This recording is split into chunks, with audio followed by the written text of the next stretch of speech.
Oi, pessoal, sejam bem-vindos ao primeiro episódio do PrisCast. Aqui é um podcast no qual a gente vai falar sobre saúde mental e tecnologia e inovações na área. Mas, antes de mais nada, deixa eu me apresentar. Então, olá, eu sou a Ana Max, eu sou CEO da PrisLab. E eu vou atuar aqui como participante, como apresentadora, é um misto aí dos dois, porque o meu background ele é todo em tecnologia, eu sou mestra em A pela PUC, tenho MBA em gestão estratégica em UX design, enfim, várias coisas da área de tecnologia. Então, meu papel aqui vai ser ficar o quê? Enchendo o saco do convidado, puxando o assunto para a área de tecnologia, que é o nosso diferencial. Então, a PrisLab, o que a gente é, né? A gente é um laboratório de inovações e marketing especializado em saúde mental. Então, o Ian, ele é um dos nossos clientes e é o convidado de hoje. Mas antes de eu apresentar ele, eu quero fazer um agradecimento à personal stylist Diana Santos, que foi quem me vestiu hoje. Vou deixar o arroba dela aqui na descrição, mas é o Tangerina Club, para quem já quiser dar uma olhada. E também dizer que a gente está aberto a patrocínios. Então, se você quiser que sua marca apareça por aqui, entre em contato também, vai estar tudo na descrição do vídeo. E aí, o que a gente vai falar hoje?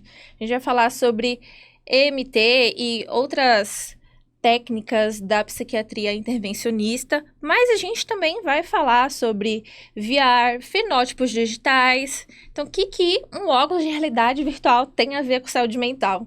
Então, vocês vão descobrir. E fenótipos digitais também pode ser uma palavra nova aí para muita gente, mas também vocês vão descobrindo ao longo dessa conversa. Então, vamos apresentar o convidado? Já falei um monte. Então, este aqui é o convidado, é o Ian Sen, ele é médico, Olá, prazer. psiquiatra. Tudo bem?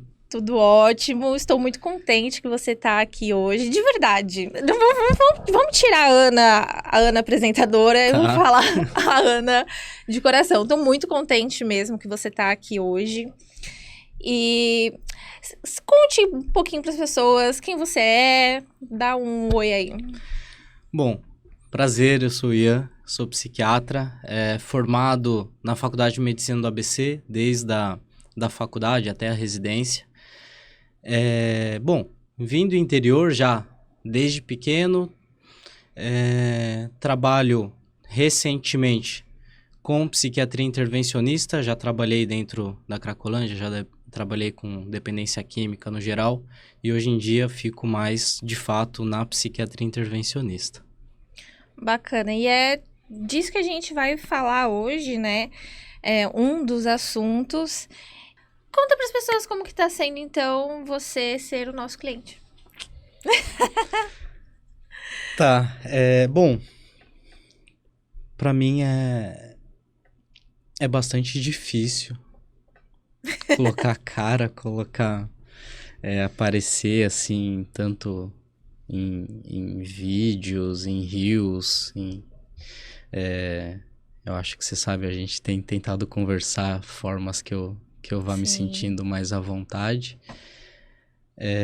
Fico bastante nervoso, fico bastante ansioso em relação a isso, mas tem que começar, né? Tem que tentar, então tem sido bastante bacana, as orientações, todo o guideline tem sido bastante interessante, até para me ajudar com isso, né?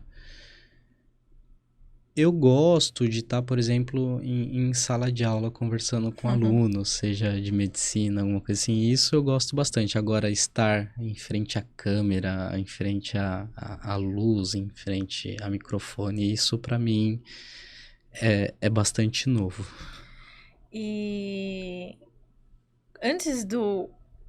Vamos dar uns passos para trás. O Ian, ele fez um evento aqui que eu convidei Sim, ele ano passado. Um evento da Price quando a gente era Price App. Quando a gente estava voltado para aplicativo. E a gente fez um evento de saúde mental aqui no Juice Hub com vários profissionais da área. E o Ian foi um deles. E enfim, o evento terminou e tudo mais. Eu fiquei aqui arrumando as coisas, pegando as coisas para ir embora. E várias pessoas. Ai, qual que é o Instagram dele? Ai, porque Eu eu não tinha adorei nada. esse médico. Eu não tinha Ai, nada. porque não sei lá o que, me passa o contato dele. Aí eu fiquei, cara, o Ian, ele não tinha nada. Zero. Nadinha, Zero zero. de Acho zero. que nem LinkedIn eu Não, não tinha. tinha Ou nada. tinha nada. Não tinha nada. E eu fiquei, Ian, pelo amor de Deus, você tem que estar Nem meu presente nas Instagram, nem o redes. próprio Instagram pessoal não mexia. Então imagina. E aí o Ian topou lá quase um ano atrás, daqui a Pois pouco é, vai fazer um ano. tem um tempo.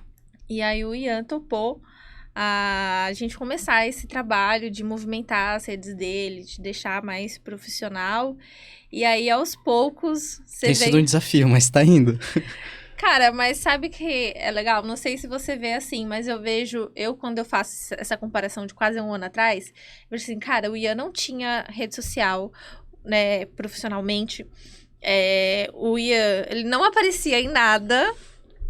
E agora você tá aqui. Então, eu acho que, tipo, é uma trajetória muito legal do trabalho que a gente faz juntos, mas de você, principalmente sua, sabe?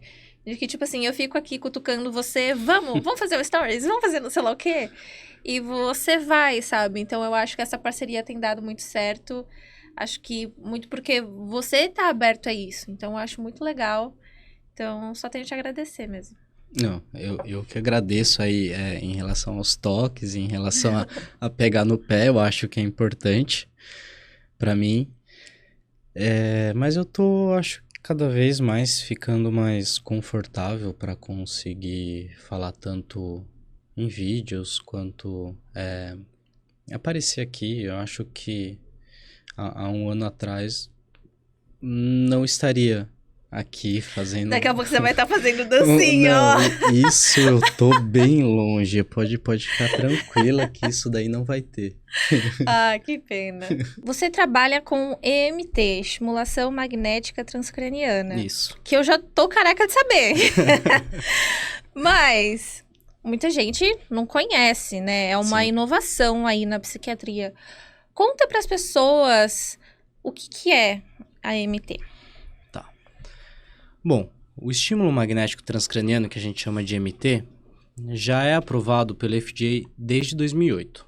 Tá? No Brasil, para uso clínico, desde 2012 e 2013. A gente usa basicamente de ondas eletromagnéticas que entram em contato com o circuito cerebral e dessa forma vai modulando o cérebro de acordo com as necessidades do paciente. É uma forma bastante diversa, né? Porque você vai mexendo ali em frequência, em potência, ou mesmo a região que a gente faz essa neuromodulação, então tem bastante diagnóstico que dá para ser usado. Hoje, no Brasil, a gente usa principalmente para depressão refratária, ou uma depressão que não respondeu aos remédios de forma satisfatória, que é remitir os sintomas, ou algum efeito colateral que fica insustentável o tratamento a longo prazo com o uso de medicamento. Além disso, pelo FDA, a gente também tem o tratamento em TOC, né, o transtorno obsessivo compulsivo. No Brasil também tem aprovação para alucinações auditivas na esquizofrenia, mas tem estudos para vários outros diagnósticos, como pós-traumático, fibromialgia, dores crônicas, enxaqueca. Então, é uma forma de tratamento bastante diversa, é um aparelho bastante diversificado que dá para fazer vários tipos de tratamento. E aí vai de acordo com a indicação, como que a gente usa essa intensidade, essa frequência e a região que a gente modula. Entendi. E, por exemplo, é um aparelho, né? Que, tipo, falar assim, eu acho que pra quem nunca viu, pode ser talvez um pouco difícil de imaginar, né? Então, é um aparelho. Conta mais como que é esse aparelho. Ele, basicamente, é uma bobina que que ele funciona como eletroímã, tá? Ele tem uma unidade, que é a unidade principal, a unidade de resfriamento, e a bobina que está ligada nessas unidades. Essa bobina é o que a gente vai acoplar na região que a gente gostaria de estimular ou inibir, né? A partir disso, da energia elétrica, da corrente elétrica que passa ali na bobina, a gente cria um campo magnético curto ali de 3 a 4 centímetros que estimula a corrente elétrica dentro do próprio cérebro. e assim estimulando ou inibindo a região. Se a gente partir do princípio de que o cérebro trabalha com ondas elétricas, né? Existe uma atividade elétrica, existe uma ideia de que o lado esquerdo ele seria um lado mais excitatório, enquanto que o lado direito ele é um lado mais inibitório. Então, algumas condições mentais surgem basicamente do desequilíbrio desses dois lados, seja um lado que está mais inibido ou mais estimulado. Então, de acordo com os sintomas, a gente consegue inibir ou estimular buscando basicamente o reequilíbrio elétrico desses dois lados do cérebro. E, por exemplo, um paciente que ele tem essa depressão refratária, seria para inibir ou seria para estimular? Ou depende do sintoma mesmo? Como que funciona? Depende basicamente dos sintomas, né? Quando a gente fala de uma depressão que tem mais tristeza, anedonia, né? Falta de prazer, falta de energia, aí a gente vai buscar a estimulação do lado esquerdo, né? Enquanto que uma depressão mais ansiosa, mais agitada, a gente busca a inibição do lado direito. Entendi. Isso é muito curioso. Eu nunca entendi isso, fugindo agora um pouco de GMT, mas falando de depressão. Como que pode ter uma depressão mais agitada? Porque isso é muito... Acho que foge do estereótipo que a gente conhece, né? Então, eu queria entender um pouquinho sobre isso. Tá. A gente entende a depressão como um baixo funcionamento de tudo, né? Do prazer, da energia, da vontade. Isso seria, de fato, mais clássico. Só que tem alguns casos que tem algumas coisas atípicas, como a ansiedade ou mesmo hipersônia, né? O paciente acaba dormindo mais, ou uma agitação, uma inquietação, ou mesmo casos mistos, onde se tem uma mania, né? Hipomania associado aí ao quadro mais depressivo, mais deprimido. Aí você falou hipomania, mas é de bipolar, não? Quando a gente fala de hipomania, a gente fala de bipolar. E aí a gente tem um caso de depressão mista, né? Ou com sintomas maníacos, né? Sintomas maniformes. Mas pode ter uma depressão unipolar, uma depressão maior com sintomas de ativação. E isso a MT, ela serviria para esses casos? Geralmente, a MT vai servir para o caso refratário, onde está tentando tratar com outras medicações, não está tendo resposta, e aí sim. Quando a gente pensa nesses sintomas mais de ativação, a gente vai buscar a inibição do córtex à direita, né? Então, sim, daria para ser utilizada. Entendi. E sobre MT, a gente já conversou antes, eu e o Ian, né? Tipo, pô, o que a gente vai conversar? O que a gente vai falar? O que vai ser legal para vocês assistirem, né? Aí ele me falou ali, ele é médico, né? Psiquiatra. Ele não só é psiquiatra, como ele é de uma área da psiquiatria que acho que não é tão comum, né? A psiquiatria intervencionista, não sei. Não é. No Brasil ainda tem pouca gente que trabalha com isso. Não existe. Na verdade, existe um curso de psiquiatria intervencionista, uma pós-graduação, mas de resto não tem. Então, a gente basicamente vai estudando, vai fazendo cursos. Fora do Brasil, eu acho que isso acaba sendo mais comum, mas no Brasil ainda tem pouco acesso. E aí, para melhorar, né? Aí ele colocou lá alguns assuntos, né? E você colocou alguns tipos de EMT?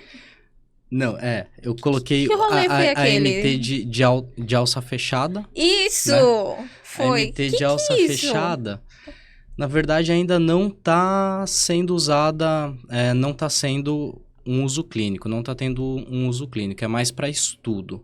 É onde a gente faz o estímulo magnético basicamente junto com uma leitura do cérebro ali, um EEG, né, eletroencefalograma. Dessa forma, a gente consegue predizer um pouco melhor a resposta, pelo menos é o que tá se entendendo, né? E além de conseguir fazer doses mais personalizadas para alguns pacientes. Isso é algo que ainda tá experimental, mas eu acho que vai ter bastante futuro ainda para esses lados. Então, se eu entendi, isso seria porque eu sou uma leiga, tá, gente? Então, isso seria, tipo, pra ver a área específica do cérebro? Não só a área, né? Mas o ritmo, a hora que vai fazer o estímulo, a intensidade, quantas sessões vão ser necessárias. Então, a ideia vai ser basicamente conseguir predizer isso antes mesmo de começar o tratamento. Nossa, que legal. Meu, sabe uma coisa que eu tava brisando? Agora há pouco, assim, né? Tava aqui escrevendo meu caderninho com a minha cola. E aí eu falei assim, cara, e se a MT do futuro for um bagulho que você, sei lá, conecta no seu cérebro, porque a gente já vai falar sobre os chips, né? Você conecta lá, sei lá, e aí você entra no aplicativo, aí o seu médico já vai ter colocado como que deve... Protocolo todo o e tudo. protocolo, e você só inicia. Já pensou? Então, pior que já tem algo nesse caminho, né? É mesmo? Tem o estímulo transcraniano por corrente contínua. Ah, então, eu vi isso. Mas aí eu fiquei, tipo, cara, que rolê que é? Tem bastante ensaio clínico demonstrando eficácia, demonstrando resultado, mas ainda não é comprovado para uso. É claro que tem bastante gente que tem começado a usar e isso tem tomado alguma significância, mas sim, é basicamente um aparelho que você coloca, você compra, leva para casa, você vai fazer as sessões de acordo com o que o psiquiatra pediu. Tem alguns aparelhos que no próprio aplicativo, durante a sessão, você faz uma sessão de TCC. Ah, Então que você já incrível. vai respondendo perguntas junto.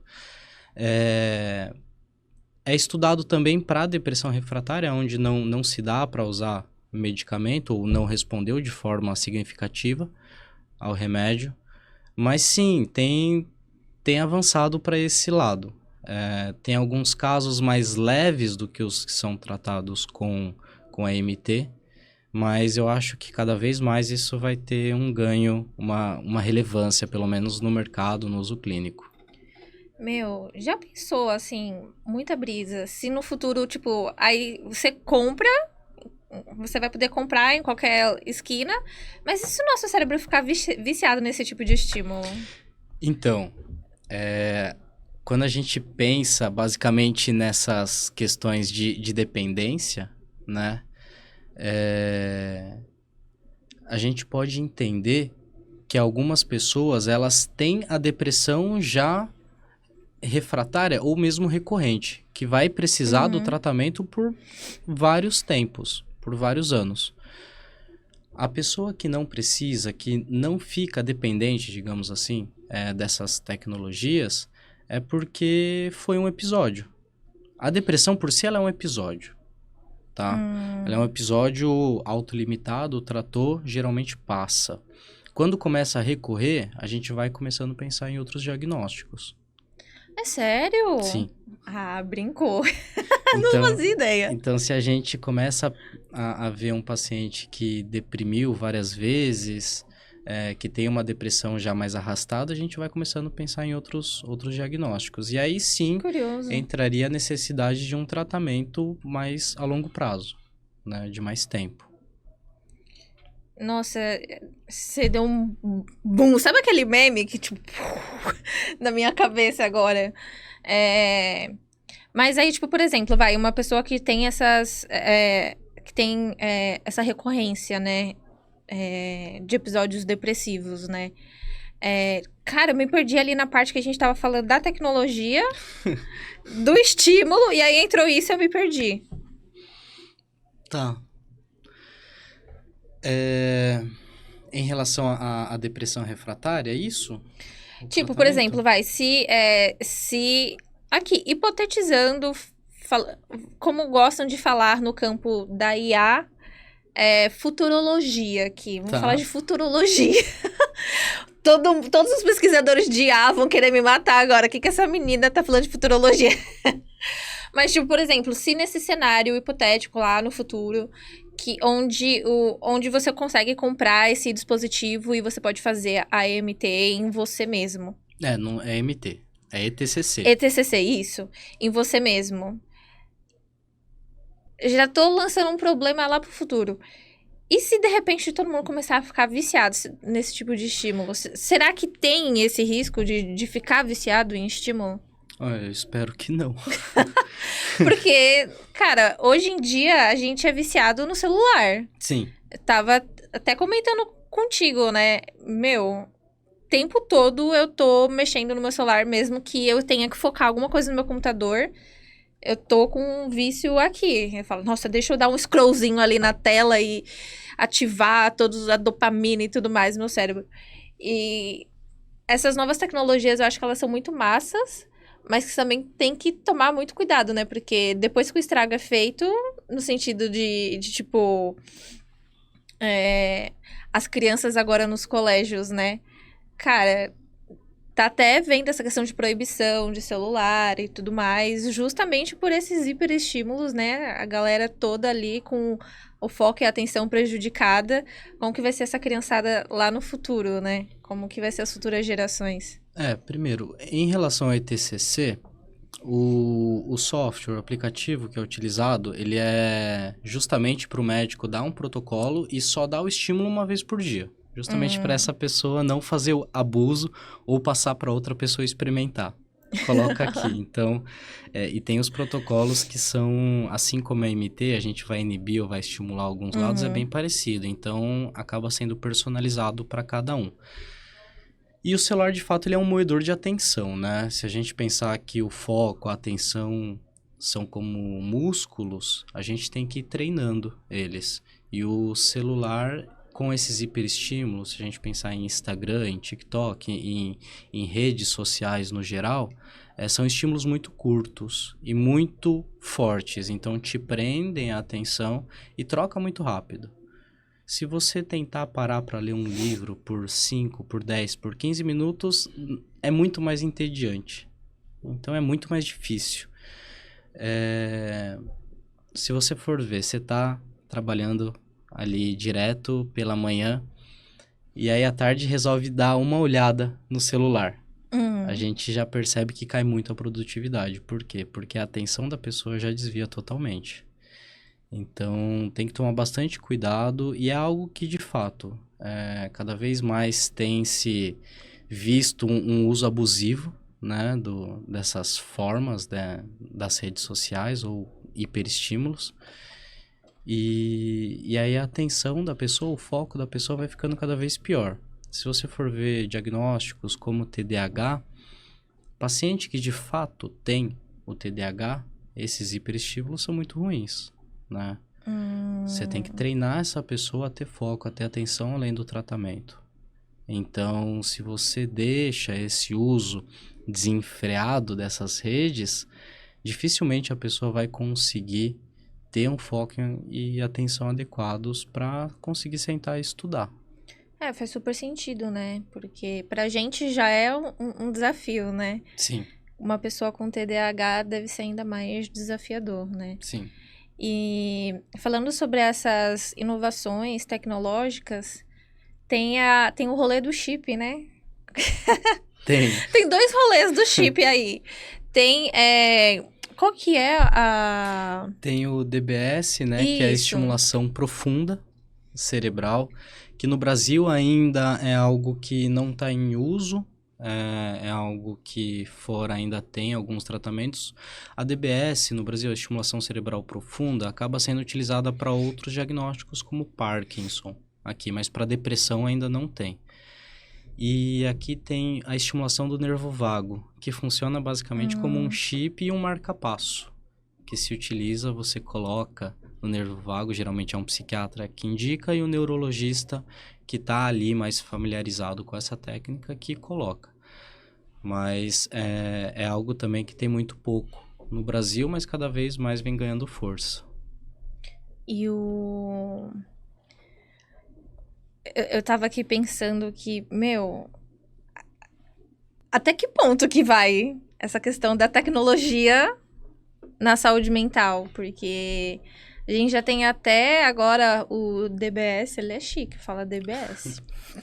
Tem até agora o DBS e, meu, tipo, talvez uns anos atrás a gente não tinha esse tipo de coisa, né? A gente... Psiquiatria é uma área recente, tipo, nova, eu quero dizer, né? É uma área nova. Em relação às tecnologias, aos medicamentos, é algo novo. Mas a gente não pode esquecer que os remédios também têm muita tecnologia por trás. Para se Sim, ter um medicamento é muita tecnologia. É que essas tecnologias mais palpáveis, como a MT, como a ETCC, são tecnologias que a gente enxerga de forma mais inovadora, né? Mais uhum, moderna. Então, é diferente de você olhar para um comprimido. Você não vê toda a tecnologia que está ali por sim, trás. Todo o sim, estudo que tem por trás daquilo. sim. E o outro rolê do chip é da empresa do Elon Musk, né? Tem esse chip também, que está sendo Hum. utilizado justamente para pacientes que perderam o movimento ou para colocar prótese, né? Parece que ele vai começar a testar em humanos, não sei se já começou. Sim, ele já foi liberado para testar em humanos. Olha, eu acho muito bacana, mas quando eu sei que a empresa é do Elon Musk, eu já fico. Porque ele falou que quer que seja um Fitbit do cérebro, tá ligado? Então ele Sim. vai rastrear toda a tua atividade cerebral e sabe-se lá o que pode se fazer com esses dados, né? Então tem muita coisa vindo por aí. Mas se você for ver, o celular é quase isso já, né? Sim. O próprio uso de celular é quase isso. É que é externo a gente, né? Então, qual que é o debate aí na área de tecnologia e tudo mais em relação a isso? Quando o Google e várias outras empresas começaram a fazer isso, então a privacidade da pessoa era completamente ignorada e todos os seus dados eles passaram a ser utilizados sem o seu consentimento e bora lá e vamos.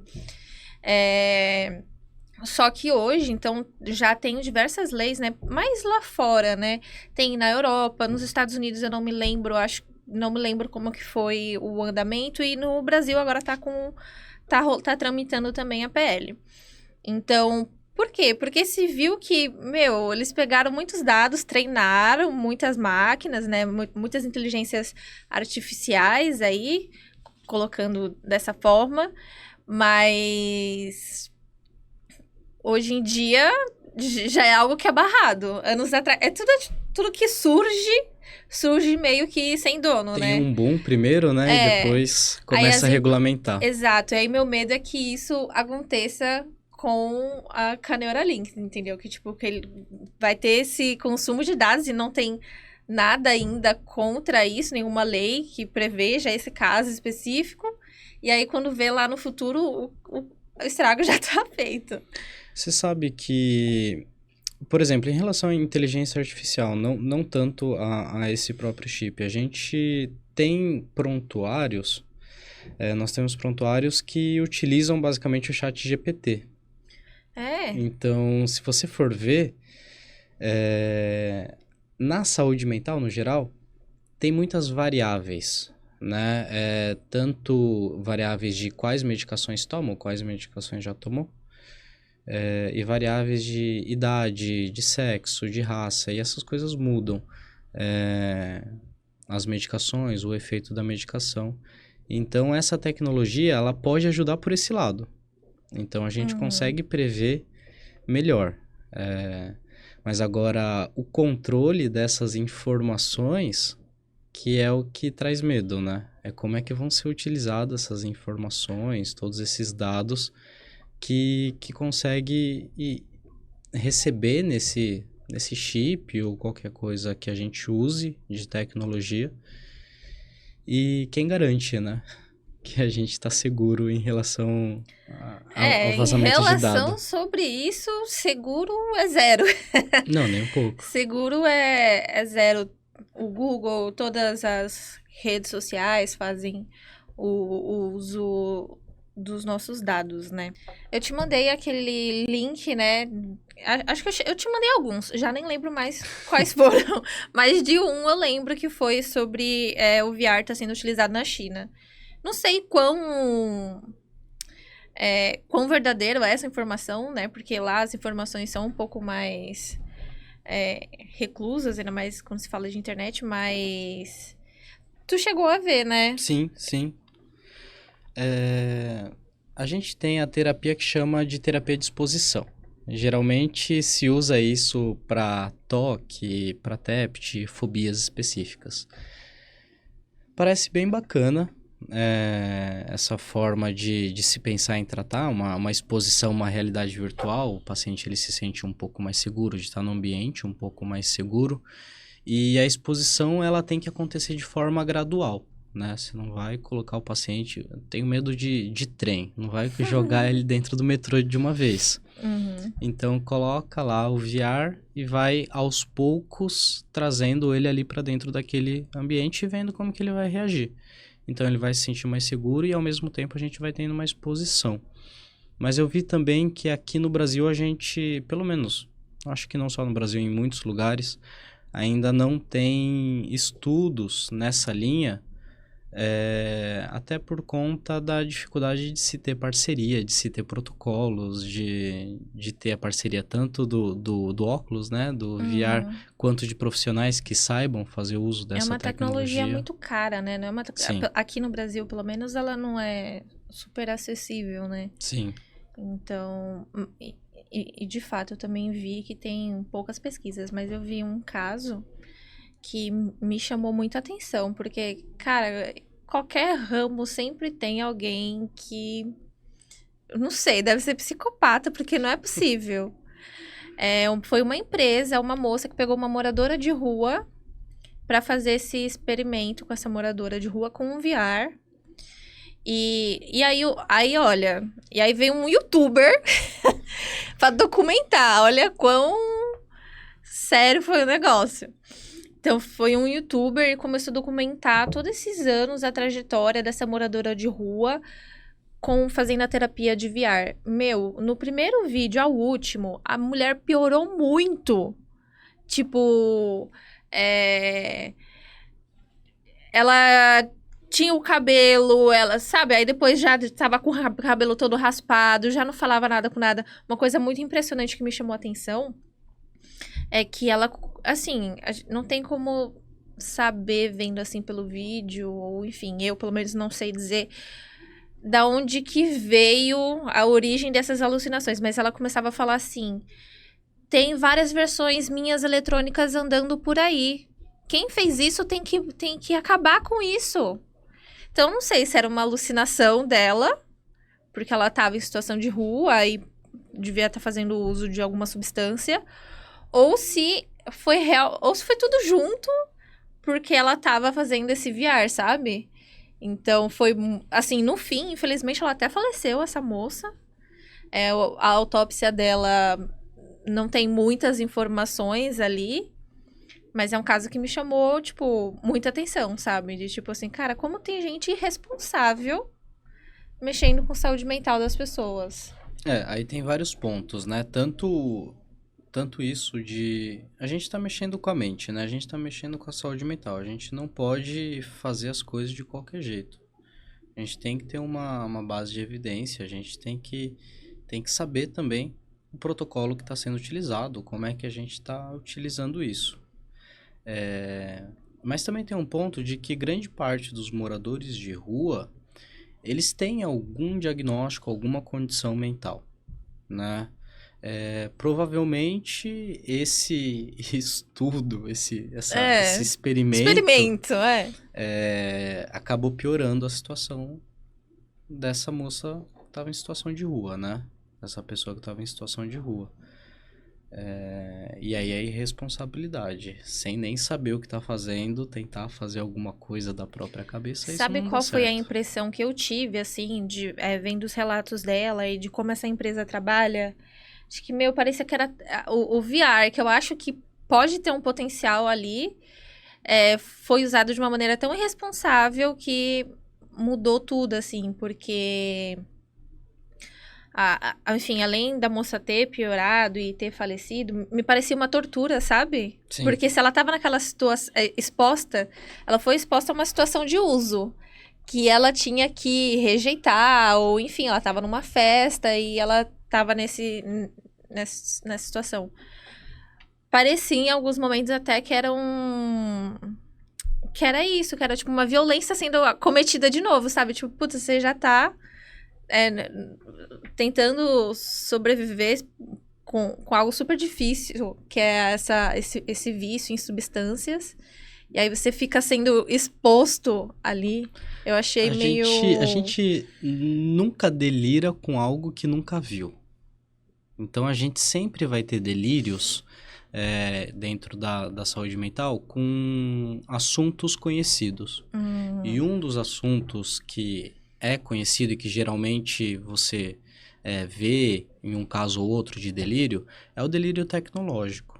Delírio de influência, delírio de que tem alguma antena me comandando, de que algo está colocando o pensamento dentro de mim. Então, eu acho que só descompensou, só piorou o quadro que essa moça provavelmente já tinha. Entendi, faz super sentido. Como o experimento foi super bem feito, não dá pra saber, né? E outra tecnologia bacana também que a gente tava conversando era os fenótipos digitais, né? Sim. Que ele tem esse nome de fenótipo ou biomarcador digital. E tem uma empresa que tenta fazer isso pela voz. Chegou a ver? Sim, eu acho mais bacana o nome biomarcador, que eu acho que faz mais sentido com o que eles estão tentando ver, né? A partir de padrões, tanto do uso do celular, quanto da voz, quanto da quantidade de palavras ditas, ou da velocidade, ou do tom, da altura da voz, consegue prever ou pelo menos já se anteceder a alguma alteração da condição da saúde mental. Então, eu acho que isso não seria só para voz, mas também para o uso das redes sociais, para o uso de WhatsApp, para ligações. Então, mapear todo esse uso, eu acho bem bacana. Até porque, geralmente, quando você vai fazer um teste, quando você vai fazer uma escala, você basicamente vê uma fotografia daquele momento, né? Então, você não tem uma visibilidade a longo prazo. Sim. E o biomarcador, você vai estar mantendo um acompanhamento mais real do paciente no ambiente dele de trabalho, no ambiente dele familiar. Então, consegue se ver isso de uma forma um pouco mais fidedigna. Sim, eu particularmente eu tenho esperanças que esses biomarcadores eles sejam cada vez mais que eles adentrem cada vez mais na psiquiatria, né? Porque é justamente isso, você consegue ter um monitoramento contínuo ali, ou até mesmo assim, a ideia, né, que você até mesmo consiga pegar casos até no início, sabe?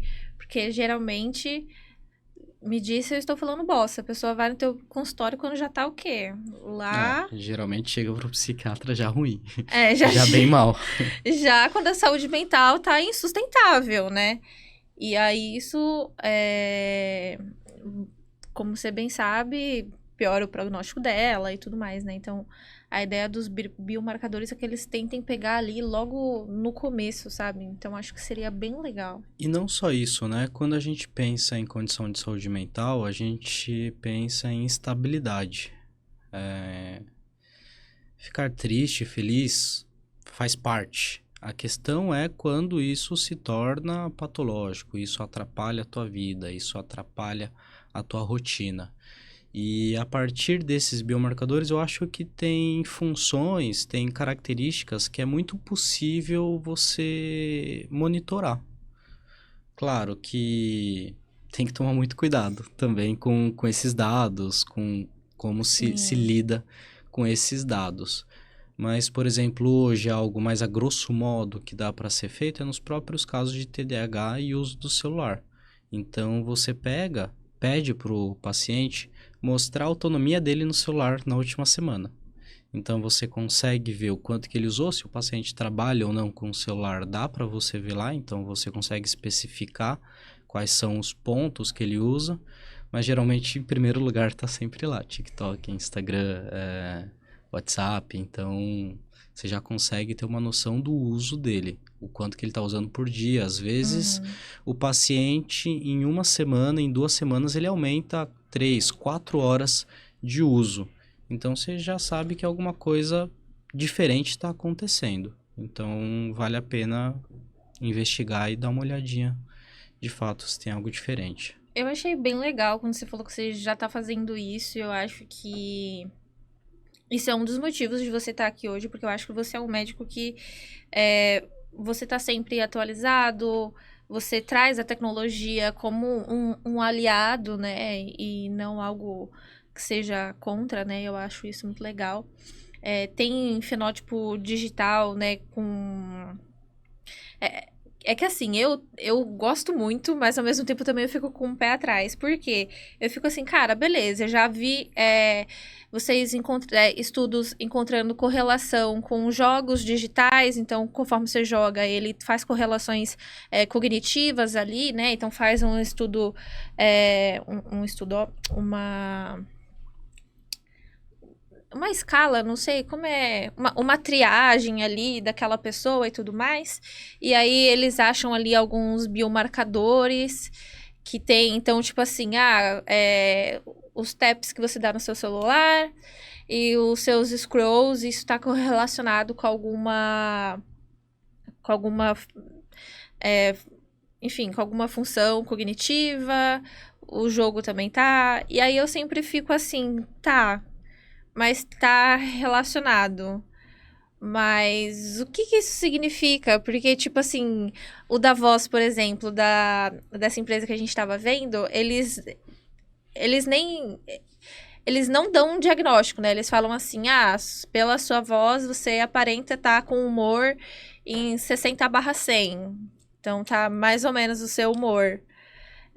Mas eu fico assim, tipo, tá, o que que eu faço com isso, sabe? Tipo, não parece que é muito... Que ainda parece meio vago. Acho que é isso. Essas Mas é correlações porque ainda parecem meio não vagas. teria como dar o diagnóstico, né? Como o diagnóstico por imagem, você precisa correlacionar com a clínica. Então, tem pacientes que podem, por exemplo, aumentar o uso de celular dele ou aumentar a quantidade do uso de redes sociais no estado depressivo. Uhum, Enquanto tem pacientes que podem aumentar o uso no estado de mania. uhum, E vice-versa pode acontecer, né? Não dá para você virar e falar, é um diagnóstico de tal uhum. coisa, não dá. Sim, Mas sim. dá para você ver uma mudança do padrão. E se antever, né? Se precipitar em relação a alguma crise, alguma Seria coisa. mais algo assim, tipo, houve uma mudança, então aí o médico passa a investigar a partir disso. Seria mais ou menos Sim, isso? você consegue ver uma mudança do padrão. Você percebe uma mudança do padrão. Mas que dá diagnóstico não tem como.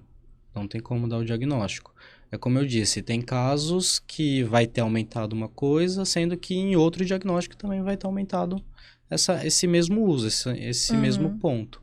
Então não tem como dar o diagnóstico através disso. Dá para ter subsídios para um melhor diagnóstico, um diagnóstico mais preciso, mas eu acho difícil que se chegue a um diagnóstico eficaz, um diagnóstico certeiro só Sim. com isso. Sim, eu acho que se for para falar assim de algum diagnóstico digital, acho que seria um conjunto de tecnologias e um conjunto de técnicas, né, sendo aplicadas, né? Então, o smartwatch, né, que hoje ele serve para ver os nossos batimentos cardíacos, passos e tudo mais. Então, tipo, cara, que incrível seria se a gente tivesse algo assim, algum sistema, né, no smartwatch que pudesse traduzir isso para, sei lá, deixa eu prestar atenção, ele vai estar lá monitorando e se a pessoa tiver alguma crise do pânico, alguma coisa.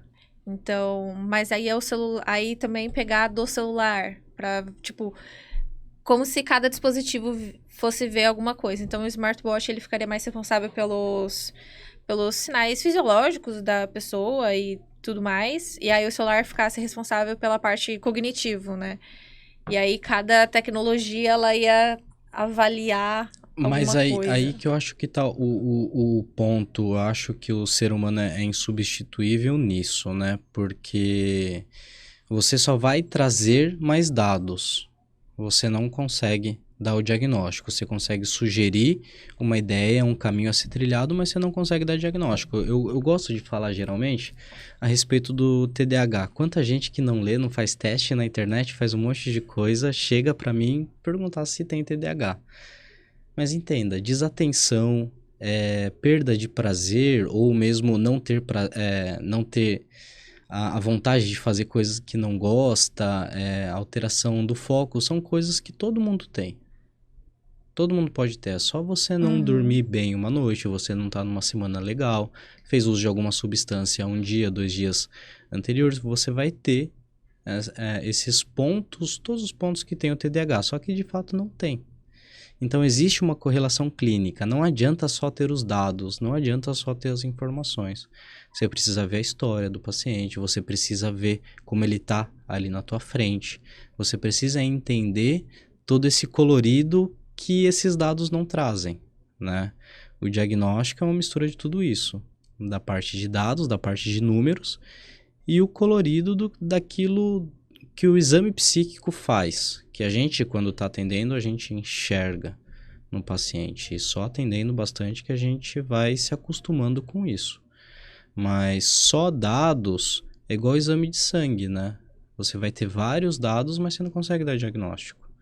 Na psiquiatria não tem um exame de sangue que eu vire e fale, ó, pelo seu exame você tá com depressão.